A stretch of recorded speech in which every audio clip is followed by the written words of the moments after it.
Lakini ambaye mimi naona tukiedai hebu nipe 43:81 Qur'ani. Kwanza hilo andiko nikilijegea hoja sijui nani atasaidia, labda mumpe huyu Shabani pengine.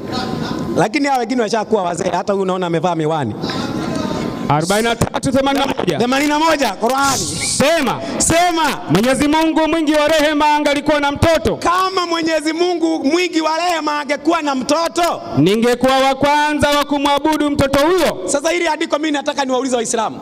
Munasema Mtume Muhammad ni nabii wa mwisho. Sasa angekuwaje wa kwanza? Wakati yeye ni wa mwisho, singekuwa ni wa mwisho. Hata angekuwa wa kwanza. Akuwe wa kwanza aje wakati yeye ndiye wa mwisho.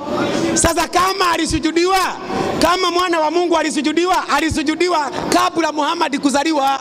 Sasa mimi nahitajika niulize, alisujudiwa mwana wa Mungu ama bado? Nisaidie Mathayo 14:33. Alafu walimu wenu wameshindwa hoja. Tena nimewaachia hapa, nimetoa ahadi. Kama kuna ushahidi mwingine nje ya Qur'ani Yesu si mwana wa Mungu, atoe nisilimu. Si ameshindwa? Sasa nitasilimu kwa lipi? 14:33 Mathayo inasema, na mimi nilitajia huyu mzee, kama kuna mtu yatafuta ni huyu. Soma andiko hiyo.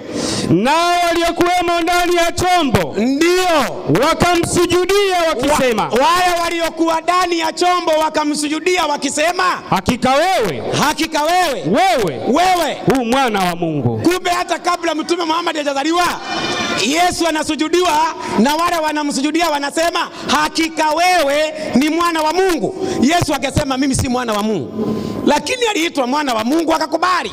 Tena mwingine hapa anakuja kutoa Marko 3:11. Hata anasema kusema Yesu ni mwana wa Mungu ni imani ya mapepo. Sasa unataka kuniambia mapepo hawajui huyu anaitwa Mazige? Hawajui? Mapepo wakiita huyu Mazige watakosea wapi? Ama hawajui anaitwa Mazige? Ni wewe utawaambia mapepo huyu anaitwa Mazinge? Kwani mapepo wakisema Yesu ni mwana wa Mungu shida iko wapi? Si ni hivyo anaitwa hivyo. Lakini Yesu kile alifanya, alijua ukikiri Yesu ni mwana wa Mungu na Yesu akubali umeokoka. Sasa Yesu akekubali mapepo wamdhihirishe. Sasa soma